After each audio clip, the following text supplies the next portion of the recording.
Thank you, Carrie, and thank you all for coming today. And I'm sorry I'm so rushed, and I apologize for disrupting the flow of the program. Like it's common in Congress, we have three absolutely urgent, essential things going on at once, but I didn't want to preclude the opportunity to be here with you all. To thank you all for your deep interest in trying to not just prevent the epidemic of Ebola from spreading, but to learn lessons on how we sustained community involvement, how we communicate effectively and shift cultural milieu so that we leverage the good and interdependency of community and culture with a new understanding as to how to properly fight disease. Many of you I know have been on the front line of this, and I want to thank Carrie for prioritizing it in our office, and also we have a nexus with the University of Nebraska Medical Center as well.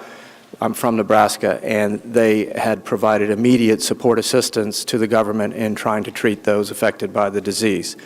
A long time ago, I visited Liberia myself for other purposes, and I was deeply impressed by the country. We have such a strong affinity with that country in America, and the people of Liberia have such a strong affinity with us for historical reasons as well as cultural reasons.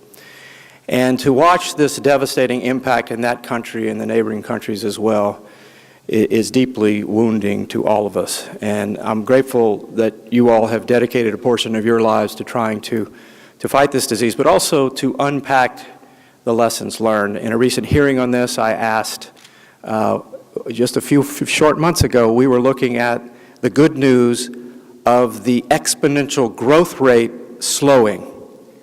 And all of a sudden we had a complete turn and a real diminishment of the disease, not a complete conquering, but a diminishment of it.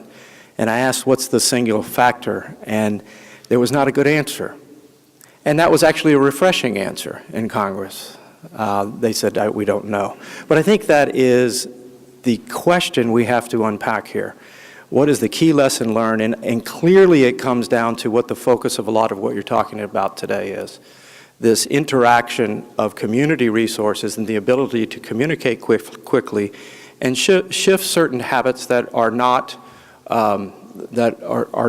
leading to proper outcomes for the community, but to be able to do that in a manner that respects those strong community bonds. I think that's, if you look at the simple analysis, I think that was the key to shifting some sanitation behaviors that help get in front of this disease, while also being respectful of the cultural milieu in which you all have worked in.